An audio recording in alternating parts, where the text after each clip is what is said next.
நீங்கள் அணிந்துள்ள மோதிரத்தின் மதிப்பு தெரியுமா உங்களுக்கு? தெரியும். 1000 பொற்களஞ்சுகள். அதற்குச் சுங்கம் உண்டானால் விதியுங்கள். விலையை சொல்லவில்லை, வேறு மதிப்பை சொன்னேன். வேறு எந்த மதிப்பை குறிப்பிடுகிறீர்கள்? இதை சிலர் தான் அணிய முடியும். இது பல்லவராஜ சின்னம். அதனால் என்ன? இதை பல்லவராஜ வம்சத்தைச் சேர்ந்தவர்கள் மட்டுமே அணியலாம். அதையும் நான் அறிவேன். அப்படியானால் தாங்க. கருணாகர பல்லவன்.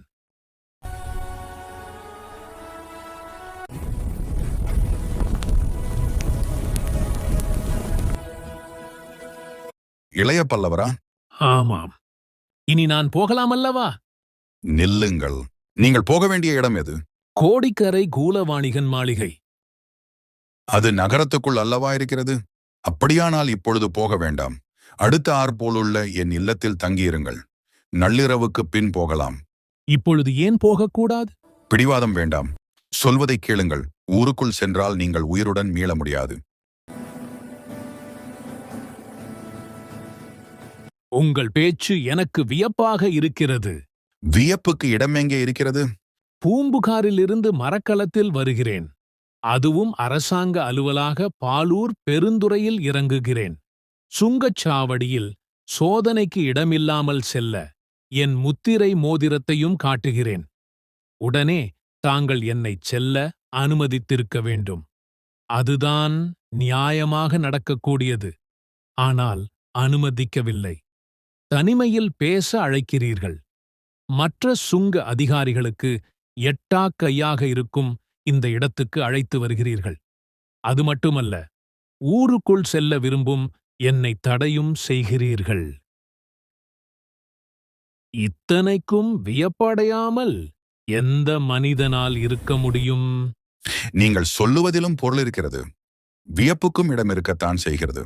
வியப்புக்கும் என்றால் வேறு உணர்ச்சிக்கும் இடம் இருக்கிறது என்கிறீரா? ஆம், தங்கள் நிலையில் நான் இருந்திருந்தால் வியப்புக்கு இடமளிக்க மாட்டேன். வேறு எதற்கு இடமளிப்பீர்? எச்சரிக்கைக்கு. எதை பற்றி எச்சரிக்கை? தங்கள் உயிரை பற்றி. அரசாங்க அலுவலாக வந்திருக்கிறேன். இதோ இந்த பையில் சோழ மன்னனின் ஆக்ஞா பத்திரம் இருக்கிறது. நான் அரசாங்க தூதன். என்னை காப்பாற்றுவது கலிங்கத்து மன்னனின் கடமை. அப்படியிருக்க என் உயிருக்கு என்ன ஆபத்து நேரிட முடியும்? முதலில் உயிருக்கு ஆபத்து நேரிடாது. பின்னால் ஏற்படுமா? ஆமாம், முதலில் சிறையில தான் தள்ளுவார்கள், பிறகு சமயம் பார்த்து. இளைய பல்லவனான என்னையுமா சிறையில் தள்ளுவார்கள்? தங்களைத்தான் முக்கியமாக தள்ளுவார்கள். வீர ராஜேந்திர சோழ தேவரின் ஆக்ஞா பத்திரத்தை வைத்திருக்கும் என்னையா? அந்த ஆக்ஞா பத்திரம்தான் தங்களுக்கு யமன். என்ன உளறுகிறீர்? கலிங்கத்துக்கு அமைதியை அளிக்கும் சாசனம் அது. ஆனால் அந்த சாசனம் கலிங்கத்தின் துறைமுகங்களை சோழர்கள் ஆதிக்கத்திற்குள் கொண்டு வரும் நோக்கமுடையது. மிகவும் ரகசியமாக வீர ராஜேந்திர சோழதேவர் அளித்த ஆக்ஞா பத்திரத்தில் அடங்கிய விவரங்கள் கலிங்கத்தின் ஒரு மூலையிலுள்ள பாலூர் துறைமுகத்தின் சாதாரண ஒரு சுங்க அதிகாரிக்கு தெரிந்திருக்கிறது. மீண்டும் வியப்பையே அடைகிறீர்கள் இளைய பல்லவரே. அதற்கு நேரமில்லை. எச்சரிக்கைக்குத்தான் நேரம் என ஆரம்பத்திலேயே சொன்னேன். இளைய பல்லவரே, கலிங்கத்தின் நிலை தாங்கள் எண்ணி வந்தது போல் இல்லை. வீர ராஜேந்திர சோழ தேவர் கலிங்கத்துடன் சமாதானத்தை விரும்பலாம். ஆனால் தென் கலிங்கத்து மன்னன் பீமனோ, வட கலிங்கத்து மன்னன் அனந்தவர்மனோ சோழ நாட்டுடன் சமாதானத்தை விரும்பவில்லை. சென்ற ஆண்டில் கூடல் சங்கமத்திலும் அதற்கு முன்பு கொப்பத்திலும் நடந்த போர்களை கலிங்கத்து மன்னர்கள் இன்னும் மறக்கவில்லை. படைகளை அணிவகுப்பதிலும் நடத்துவதிலும் இணையற்றவர் என்று பாரதம் புகழும் மேலை சாளுக்கிய சோமேஸ்வர மாமன்னரையே முறியடித்த சோழ மன்னர்களின் பெரும் பலத்தை கண்டும் சோழ சாம்ராஜ்யம் மேற்கொண்டு விரிவடைந்து கொண்டே கலிங்கத்தின் வாசலுக்கும் வந்துவிட்டதை பார்த்தும் கலிங்கம் திகிலடைந்திருக்கிறது. வேங்கி நாட்டில் சதா உலவும் கலிங்கத்தின் ஒற்றர்கள் கலிங்கத்தின் துறைமுகங்களின் ஆதிக்கத்தை வீர இராஜேந்திர சோழ தேவர் விரும்புவதாகவும் அந்த விருப்பத்தை நிறைவேற்றிக் கொள்ள கலிங்கத்தின் மீது படையெடுக்கவும் அவர் தயாரென்றும் செய்தி கொண்டு வந்திருப்பதாக பாலூரில் பெரும் வதந்தி சில நாள்களாக உலவுகிறது. இந்த வதந்தியின் விளைவோ என்னவோ எனக்கு தெரியாது. பாலூரில் உள்ள தமிழ் பெருவணிகர்கள் பலரும் படை வீரர்கள் சிலரும் சிறைகளில் தள்ளப்பட்டிருக்கிறார்கள். முதலாம் ராஜேந்திர சோழ தேவர் கங்கை கொள்ள பெரும் படையனுப்பிய காலத்துக்கு முன்பிருந்தே சோழ நாட்டுடன் பகைமையும் சாளுக்கியர்களுடன் தோழமையும் பாராட்டிய கலிங்க நாடு திடீரெனத் தம்முடன் சமாதானத்துக்கு இசையும் என்று வீர ராஜேந்திர சோழ தேவர் எப்படி எண்ணினார்? கொப்பத்தில் ராஜாதி ராஜனாலும் இளவரசன் இரண்டாவது ராஜேந்திரனாலும் கூடல் சங்கமத்தில் இரண்டாவது ராஜேந்திரனாலும் அவர் மகன் ராஜ மகேந்திரனாலும் சாளுக்கியர்கள் அடைந்த பெரும் தோல்விகளுக்குப் பிறகு கலிங்கம் கலங்குவது இயற்கைதானே? இருப்பினும் போர்களை விடச் சமாதானம் சிறந்ததல்லவா? சில துறைமுகங்களை கலிங்கம் விட்டு கொடுத்தால்தான் என்ன? போர்களை நிறுத்தலாம், மக்கள் மாளமாட்டார்கள். இளைய பல்லவரே, என்ன யோசனையில் உள்ளீர் கலிங்கத்தின் துறைமுகங்களை, அதுவும் முக்கியமாக இந்த பாலூர் பெருந்துறையை சோழ மன்னர் விரும்பும் காரணம் கலிங்க மன்னர்களுக்கு நன்றாக தெரியும். என்ன காரணம்? புகாரும் புதுவையும் சோழ குலவல்லியும் கொற்கையும் தமிழகத்தின் பெரும் துறைமுகங்கள்தான். ஆனால் அவற்றை விட சிறந்தது இந்த பாலூர் துறைமுகம். எப்படி? இது சொர்ண பூமியின் திறவுகோல். சொர்ண பூமியின் திறவுகோலா? ஆம் இளைய பல்லவரே, இந்த பாலூர் பெருந்துறைதான் திறவுகோல்.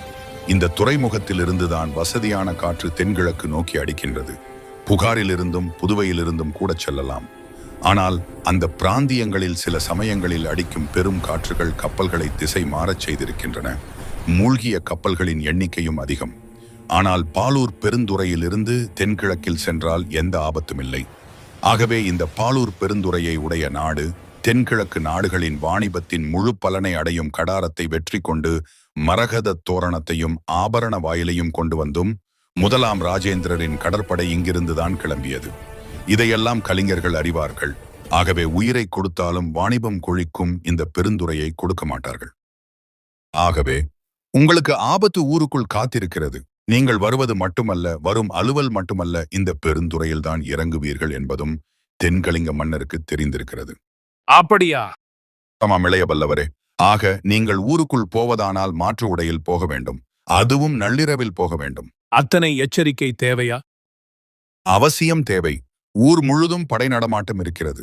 தமிழர்கள் பலரை சந்தேகத்தின் மேல் சிறை செய்திருக்கிறார்கள் என்று முன்பே சொன்னேன் அல்லவா? அது மட்டுமல்ல, இன்னும் என்ன தேவை? தமிழர்களை அவமதிக்க தேவையானது நடந்திருக்கிறது. தமிழர்கள் வீதியில் நடமாடினாலும் கண்காணிப்பு இருக்கிறது. என்ன அக்கிரமம்! சாதாரண மக்களையெல்லாம் ஒற்றர்களாக எண்ணுகிறானா பீமன்? அது மட்டுமல்ல, எது மட்டுமல்ல? இரவில் தமிழர் யாரும் ஊரில் நடமாட அனுமதிக்கப்படுவதில்லை.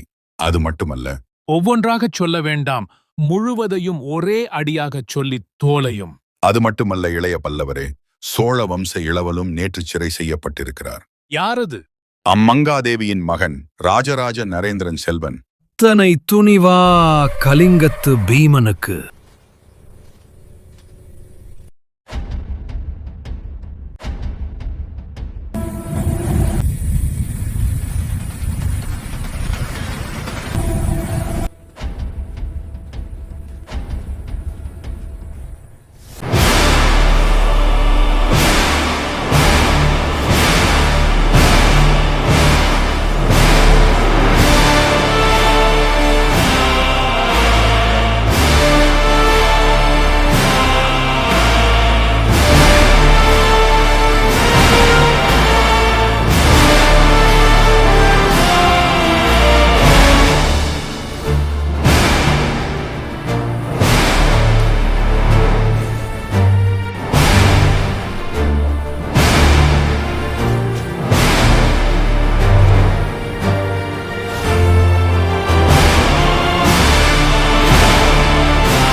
யார் நீ? வெளியே வா!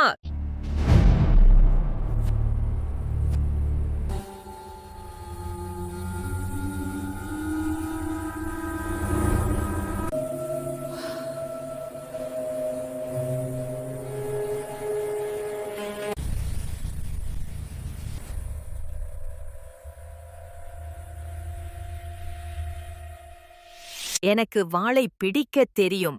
அவசியமானால் சுழற்றவும் முடியும். ஆகவே உன் கையிலுள்ள வாளை கீழே எறிந்துவிடு. எதிர்ப்பு பயனளிக்காது. மன்னிக்க வேண்டும். இந்த வாள் என் ஆயுள் துணைவன். பல வருடங்களாக நாங்கள் இணை பிரியாதிருக்கின்றோம். ஆகவே இப்பொழுது இதை புறக்கணிப்பதற்கில்லை. தவிர சொல் மேலே. வீரர்கள் தோல்வியுறும் போதுதான் வாளை கீழே எறிவார்கள். ஆண்மகனானதால் என்னிடம் தோற்க மாட்டாய். சற்று விளையாடி பார்க்கலாம் என்று மனப்பால் குடிக்கிறாயா? அப்படி நான் நிச்சயமாகச் சொல்லவில்லையே. எதை நிச்சயமா சொல்லவில்லை? உங்களிடம் தோற்க மாட்டேன் என்பதை. பெண் என்பதால் என்னை பார்த்து நகைக்கிறாயா? இல்லை, நகைப்புக்கு இடமில்லை. வேறெதற்கு இடமிருக்கிறது? பிரமிப்பிற்கு. சீக்கிரம் அந்த வாளை கீழே எறியாவிட்டால் உன் பிரமிப்பு இன்னும் அதிகமாகும். இதோ பார்!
நீங்கள் என்ன அதிசயத்தை கண்டுவிட்டீர்கள்? இதுவரை காணாத அதிசயத்தை இன்று கண்டேன். என்ன அப்பேற்பட்ட அதிசயம்?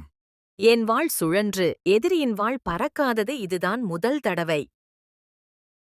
நான் எதிரியா? இல்லையா? அப்படியானால் கள்வனாயிருக்க வேண்டும். கள்வனுமல்ல. அப்படியானால் தமிழனா? கள்வனாயிராவிட்டால் தமிழனா இருக்க வேண்டுமா? நீ நாணயமாக வாயில் வழியாக வரவில்லை. சாளரத்தின் மூலம் உள்ளே குதித்திருக்கிறாய். தவிர திரைமறைவில் இருந்திருக்கிறாய். ஒளிபவன் கள்வனாயிருக்க வேண்டும், இல்லையேல் தமிழனாயிருக்க வேண்டும். தமிழர்களைத்தான் சில நாள்களாக கலிங்க அதிகாரிகள் சிறைக்குள் தள்ளி வருகிறார்கள். ஆமாம், நான் தப்புதான் செய்துவிட்டேன். நீ திருடனல்ல, தமிழன்தான். திருடனுக்கு இத்தகைய வாள் தேவையில்லை. பொருளை எடுத்துக்கொண்டு ஓடுபவனுக்கு வாள் ஒரு வீண் சுமை. அப்படியே ஆயுதம் தேவையானாலும் தூங்கும்போது கொல்ல ஒரு குறுவாள் போதும். இத்தகைய பெரிய அகலமான வாள் தேவையில்லை. தவிர உன் வாளில் இரத்தக் கரையும் இருக்கிறது. ஒருவேளை சற்று முன் கலிங்க வீரர்கள் துரத்தி வந்தது உன்னைத்தானோ? அழகுடன் புத்தி இணைவது அபூர்வம். அத்தகைய அபூர்வம் இதோ இருக்கிறது. ஆம், என்னைத்தான் துரத்தி வந்தார்கள்.